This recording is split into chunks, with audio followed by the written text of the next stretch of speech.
Man. Man. I really didn't expect to be the one to make this video. Because, let me just say before going on to anything else here, I really like the Sonic movies, and the Sonic series in general. I loved Frontiers, and I loved Shadow Generations. I liked the first Sonic movie, 7 out of 10.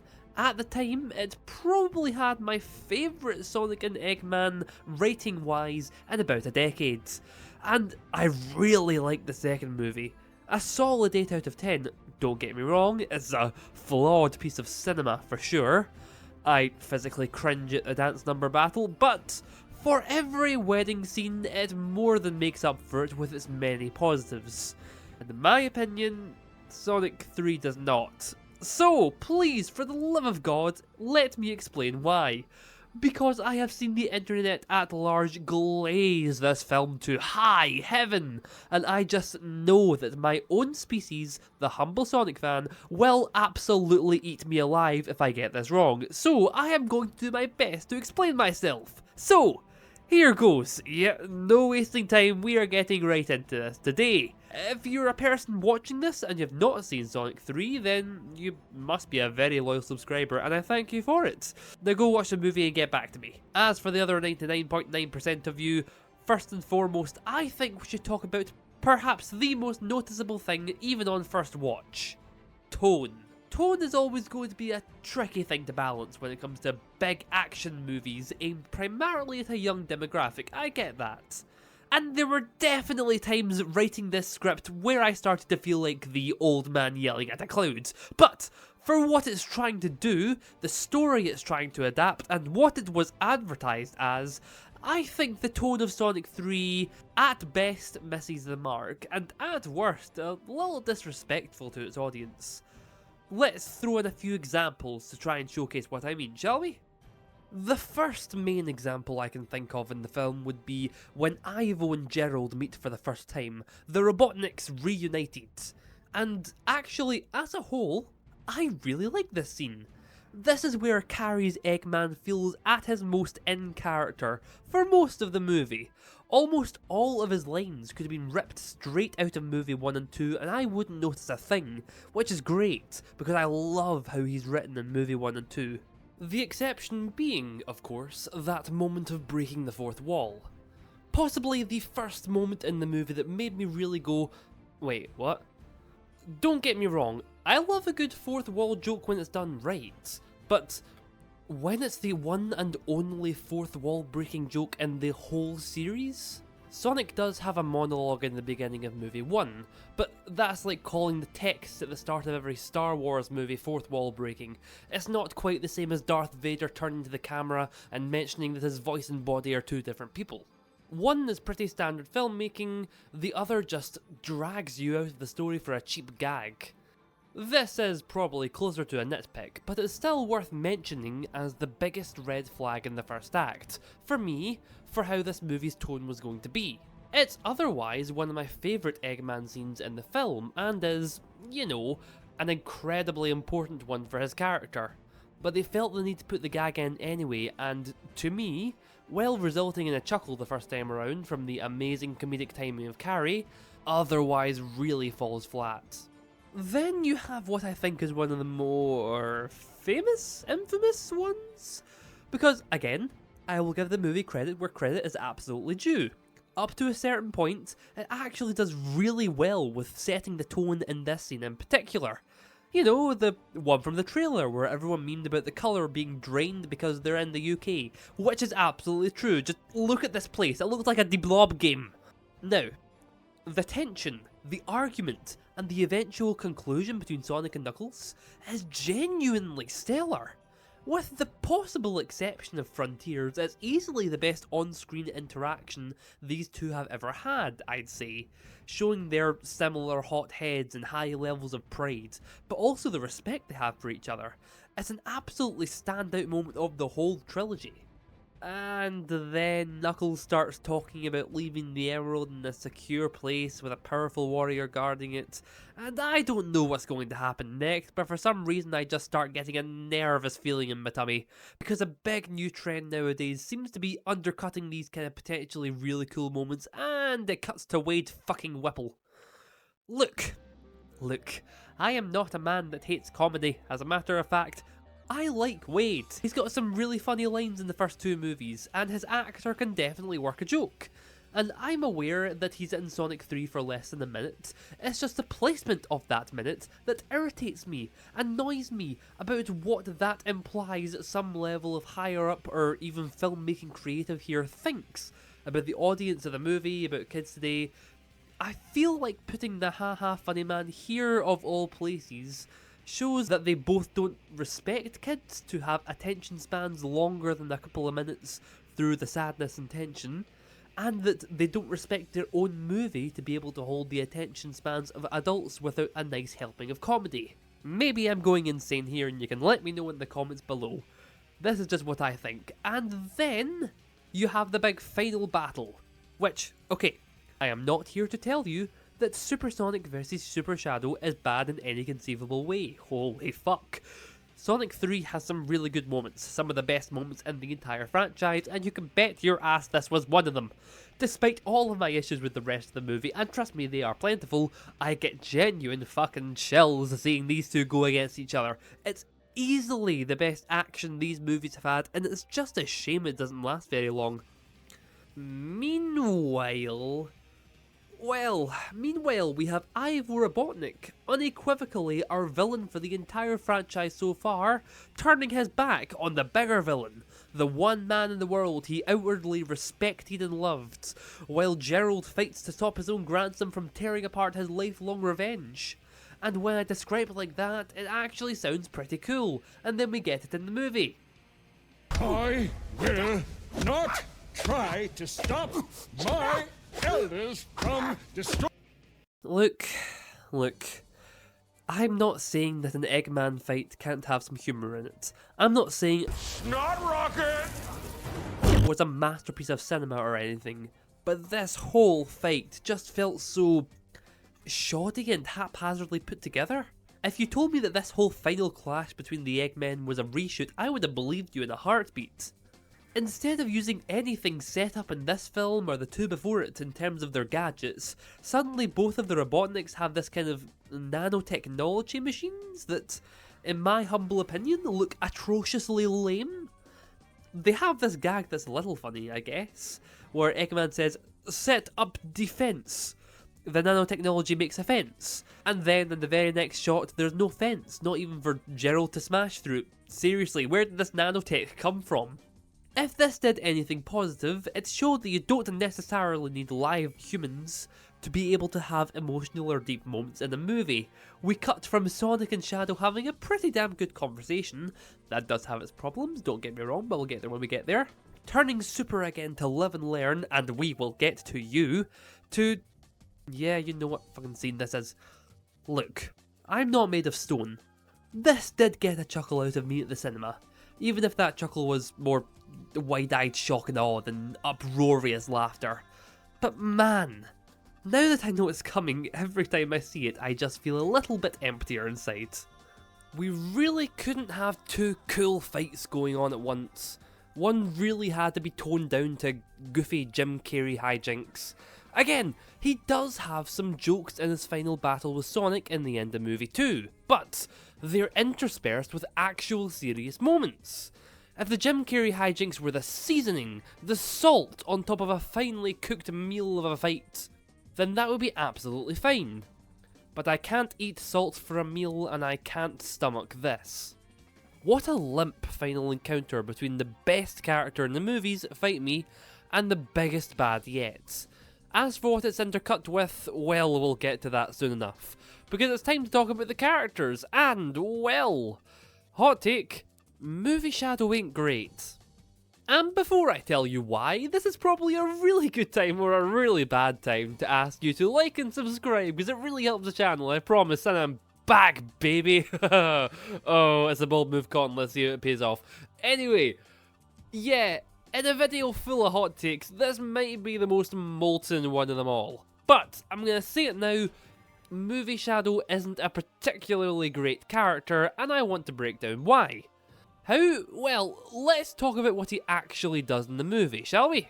First, you have his big breakout scene, which I really don't mean to sound like I'm being a hater, but feels kind of underwhelming, like specifically when it comes to the action itself. There's really not very much speed and power to a lot of his attacks here. Sometimes he looks like he's just straight up in slow motion. You get what I mean, right? And as for what happens immediately afterwards, that's fine character-wise. He's gone out into the world that's new and frightening, he's shocked about being in stasis for 50 years. Then, at the old abandoned base, after a pretty cool fight with Sonic, he meets up with Gerald. And from there, despite a handful of flashbacks, he really just ceases to be a proper character for a huge portion of the film, essentially just acting as Gerald's henchman. As in, his motivation in large part just becomes an extension of Gerald's motivation. And until the big climactic team-up, we don't get much info on Shadow besides that, outside the flashbacks. And for the quality of these flashbacks, whoo boy, ugh. To be clear, I'm not saying that a character being manipulated makes them a bad character, far from it. You can do a lot with that. I just feel Shadow's story of revenge in the film is ultimately pushed to the side to focus on Gerald, to the film's detriment. Compare this with Knuckles in movie 2. Yes, he was being toyed with and manipulated by Robotnik, but he had his own agenda, his own goals. He was a fully fledged character. Shadow just feels like he has a desire for revenge and little more. Now, after this film, now that he's accepted Maria's death, he just kinda feels like a blank state, but that's movie 4's problem. There's an argument to be made that Shadow being subservient to Gerald's every whim isn't a bad thing at all. There is certainly something you can do with that. It's just a shame the movie doesn't.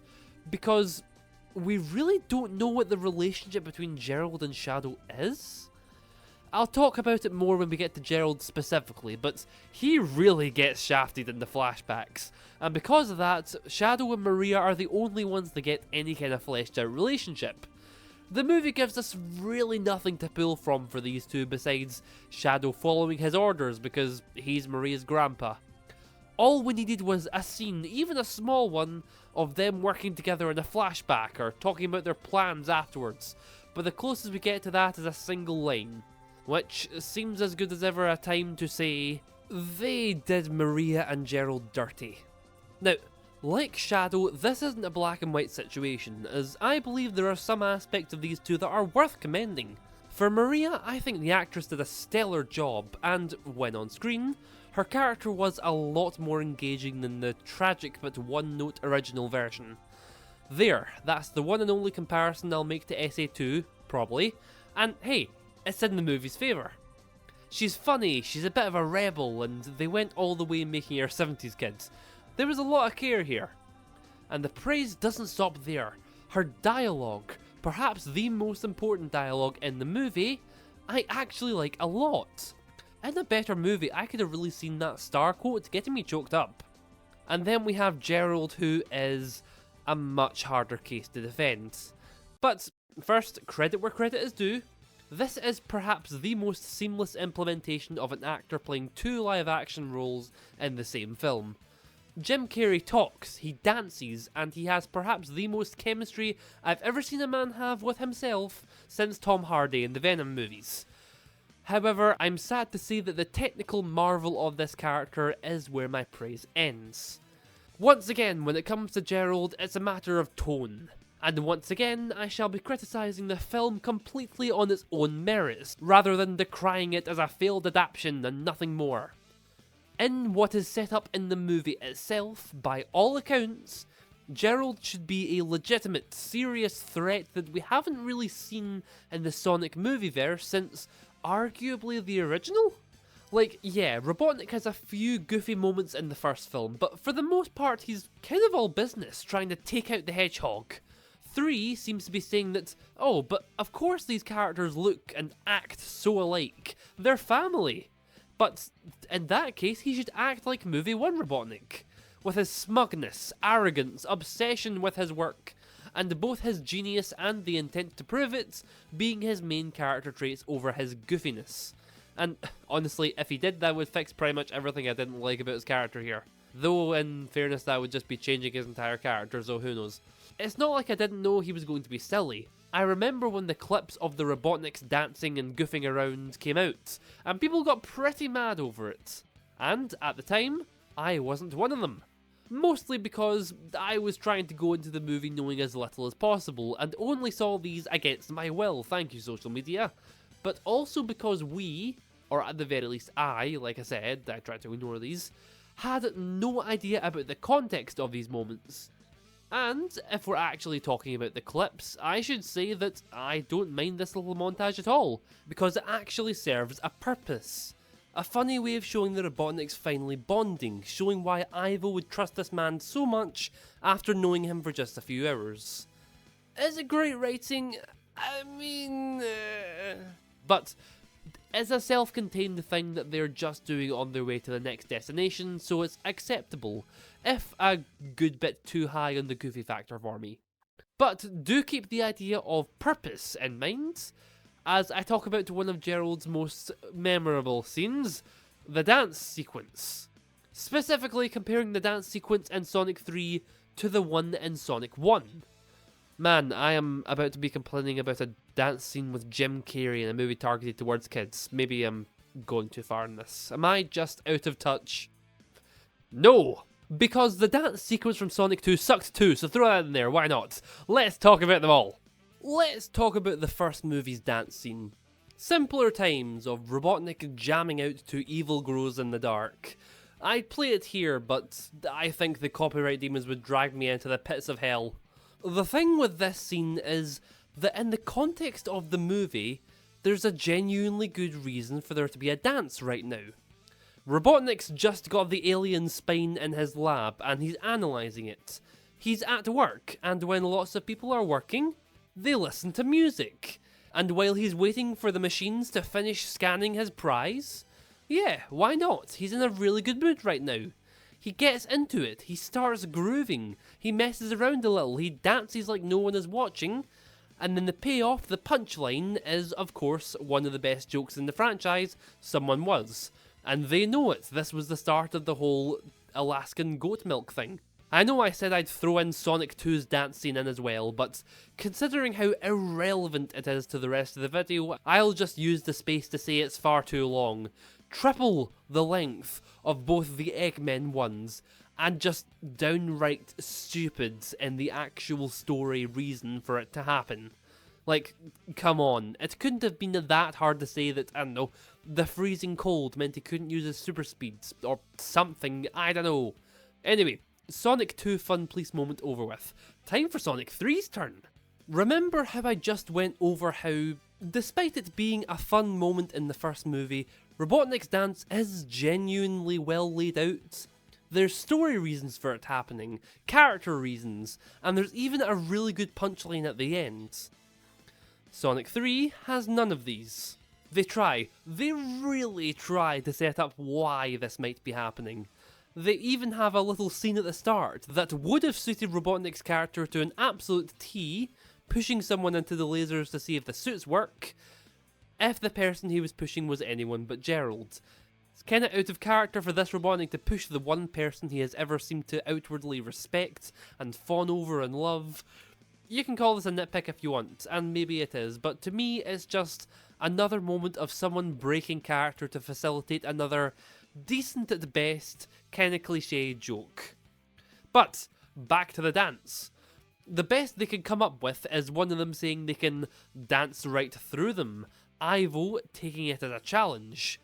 Again, I feel insane trying to break this down, but in the first movie, the Robotnik dance wasn't something he did during a pivotal, time-sensitive moment on a mission. He was waiting for his machines to do their work, he got caught up in the moment, and he was embarrassed when he was seen doing it. Meanwhile, here we get a long, choreographed dance number right the hell out of nowhere, and unlike last time, the punchline is, look at the old men dance, aren't they funny? Was it a fun moment? I guess. But once again, it just yanks you right out of the movie to have a Jim Carrey dance number. And again, I feel that if the movie feels they can just throw around these characters to do whatever they want, why should I care about what happens to them, what they go through? Also, this dance scene lasts longer than Supersonic vs Super Shadow. Just thought that was kind of funny. For now though, the cherry on top of this whole scene is the concept art they've shown off after the movie came out. Concept art of the two Robotniks actually taking Gun headquarters by storm. And it's really sad to me that it is so much cooler than anything the Robotniks do in the movie. To bring it back to tone, with very few exceptions, these two are just goofing off in almost every single scene they have. I'm not asking for a dark, mindless explosion fest. Anyone who's ever watched a good movie knows how much character you can get out of an action scene, often without speaking, which is the best kind of character building. And it would actually establish these two as a threat, something that this movie certainly doesn't do. And that's my massive tangent about why the Sonic 3 dance sequence sucks, and yes, I am fun at parties. Now, like I said, I shall be doing my absolute best to not compare this movie to the game it's adapting, despite how much it clearly wants to be sometimes. So, let's try something different, shall we? Let's look at it from the perspective of a complete Sonic novice, okay? Someone whose knowledge of Sonic outside of the movies is... there's a Shadow the Hedgehog guy who I've seen in memes with a gun. There's a Bat Lady who looks way too sensual. I think there's an evil Sonic with bloody red eyes. And that's it. So, all of the trailers and the movie itself builds up Shadow's past and backstory as this horrific tragedy. And at the start of the movie you see Maria, and you see Shadow's hatred towards Gun, and you can probably connect the dots, or at least start to, that this science experiment with him went horribly wrong, and this guy might have been involved, and now we just find out why. What actually happened? Why did it all go to hell? Well, what we get is a 1.5-minute flashback in the climax that shows us this, exactly. Gerald saying, "We have to go, now," and "They want to take Shadow away from us." A gun soldier accidentally shooting a space goop explodey canister that blows up. This apparently instantly kills Maria and badly injures Shadow, and Gerald is completely fine despite being the closest to the blast. This gives us so little legitimate information to work with that, to be completely honest, I really thought this was going to be yet another false-ish flashback of the incident. Like, this is what Gun's cleaned up version of it was, or this is what it was just from Shadow's perspective alone, or that Gerald had gone rogue and tried to use the Shadow Project for evil, and finally, here's what really happened. But no, this is all we get. We never find out why the government was trying to take Shadow away, or why Gerald cared so much that they were, to the point of treason. And anything even close to an answer is frustratingly vague. And some people are talking about how this is absolutely fine, about how this is even a positive, because this is all going to be explored in the Shadow spin-off series. Ah yes, a spin-off series that isn't even a confirmed thing. After the last spin-off series had its one proper scene about the backstory and lore of its titular character performed as a puppet show. Beyond all that, let's assume that all of this is explained in more detail years from now in a new Shadow-centric movie. Maybe we even get Black Doom of all characters, since that meteor was suspiciously alien-looking. Even then, that doesn't matter at all for the story of this movie. And for the story of this movie, I think the Gerald government plotline is horribly underdeveloped, which is really, really important to the movie's story, arguably the single most pivotal moment of Shadow's life, and we don't actually know why it happened. We know more about why Longclaw was killed, which wasn't much, but it was enough. Oh, and while I don't mind so much Maria's death being changed from a gunshot to a sci-fi goop explosion, I do, A, find it pretty funny, and B, yeah okay, fine, I have to make one comparison to Adventure 2. Makes it a significantly less impactful death. especially for Shadow. You could certainly argue that the blink and you'll miss it type of end this explosion brings is decent, but if you actually see it happen, see the light leave her eyes just like Shadow, I think that would go a long way into making his character understandable and sympathetic, in comparison to her just effectively passing away off screen. Of course, this is a PG movie aimed towards kids in 2024, so obviously there will be limits to what they can include. I'm not going to harp on about this much longer because I get why it might have to have been changed. I will give the movie props that the animation on Shadow and the music absolutely convey what the scene's going for perfectly, and I understand why that might have made it hit so hard for so many. But personally, I just really wish it had a more stable baseline. I prefer to care about why things are happening just as much as what is happening, you know? And now, as the cherry on top of whatever this has turned out to be, we reach the end. The finale of Sonic 3 is a mixed bag. There are aspects that I like, for sure.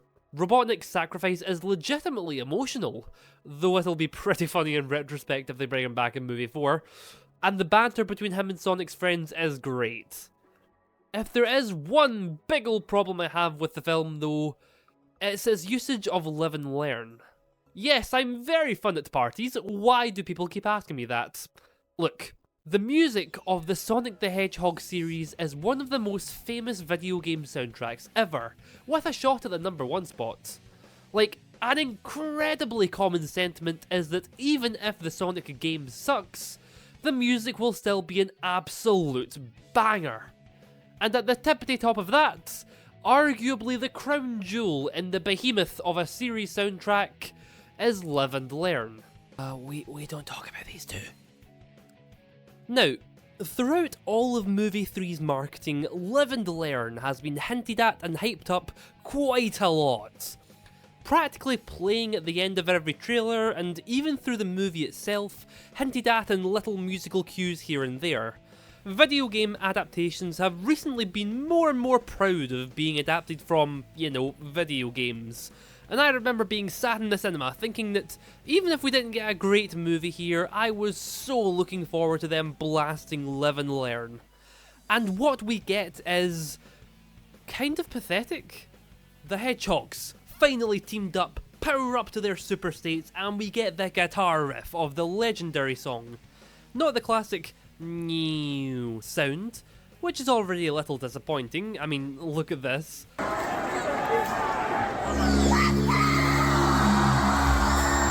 But I'll take it, and they launch into space as the lyrics start to blast. For exactly 10 seconds.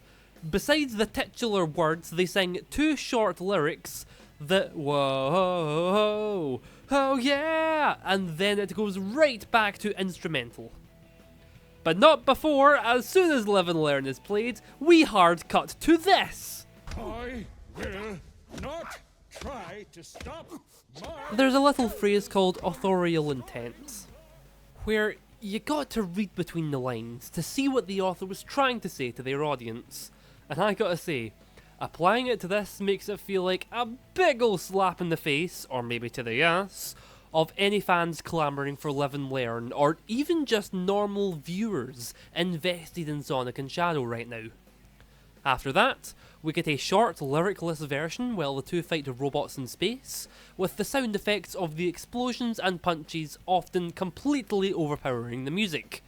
To me, it just feels like a tug of war between someone that wanted Live and Learn in the movie and someone who was embarrassed in having to include it. Maybe it was some kind of rights issue that they had to include it last minute? I don't know. Also, speaking of the final fight, I know I praised the Supersonic vs Shadow fight earlier, but honestly, I think their fight in Tokyo is the highlight of the film for me, action-wise. There's weight, there's oomph in every hit that happens, and there's some really awesome choreography throughout. There are some good moments in the final battle between the two, don't get me wrong, but their fight barely lasts more than a minute, and when they team up against the gun drones, it feels surprisingly low energy? Maybe I'm going crazy here, I don't know. Other than that, we get Gerald's death, which is, again, funny and goofy and silly. The funniest part is, I see people talking about how the silly parts of his character were clearly just a front to get Ivo on his side, shown by the, "Oh Ivo, you're no Maria" moments. But like, a lot of his stupidest material comes from after that scene, so no, I think they just went way too far on the Carrie mayhem in this one. It's cool that they sliced the moon, and I'm looking forward to them keeping it around in upcoming installments. Let's just finally finish this, and talk about the very, very end. By that I mean the post-credit scene, yeah, you know the one.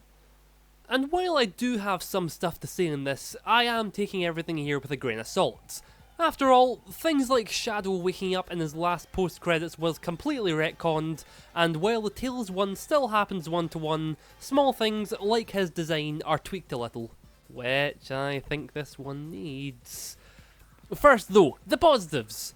To be specific, Amy looks fantastic, absolutely no notes on her design, she looks great, her hammer looks awesome, and I'm very curious to see who they get to voice her.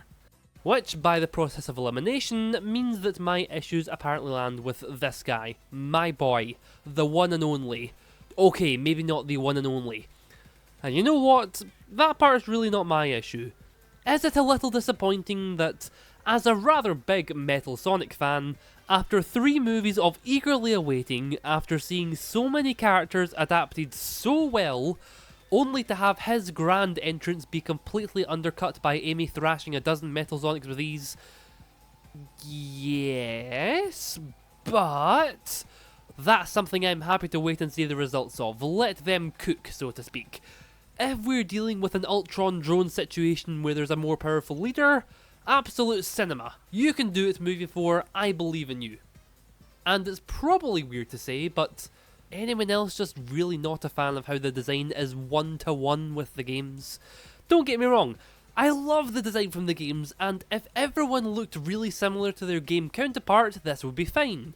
But after years of seeing fan art of what a movie Metal could look like, seeing just this ultimately feels underwhelming. And it's not just because it's different to the art I like, but because aesthetically, it doesn't really fit with any of the machines Eggman has made in the movieverse. Heck, maybe here he won't even be made by Robotnik, but that would just be weird, we'll see. For now, let's conclude. This video basically started production as soon as I saw Sonic 3, the first week it came out. But a combination of burnout, writer's block, starting a new job, and personal life matters has delayed it by, I'd rather not think about that at the moment. And yet, here we are. I hope I've been able to convince you that Sonic 3, at the very least, is a heavily flawed film and not the 10 out of 10 masterpiece adaptation so many people make it out to be. Or at the very least, I've helped you understand why I personally didn't enjoy it. Ironically, the main thing I've heard complaints about is Sonic himself, or at the very least a lot of his dialogue and quips. But that's something I actually didn't mind. He's not Game Sonic. He's a little pop culture obsessed alien kid who's had maybe 3 serious fights in his life, tops. He's gonna be cocky and cringy, and some of his lines even made me chuckle. But then again, maybe the complaints are from the same people who riot every time IDW Sonic dares to breathe a little funny. From here, I must admit, not too sure about what to do with this channel. It kinda turned into a Disney cartoon focused place for a while, but, well, there's only so much I can say about shows that have concluded for years. Obviously, I'll make some videos about the Amphibia comics when it comes out, but I'm gonna wait for a little more info on that before making any kind of first video. For a while, I think I'm just gonna make videos on topics that interest me, so here's to the future, friends, as uncertain as it currently is. We'll meet again soon. Adios.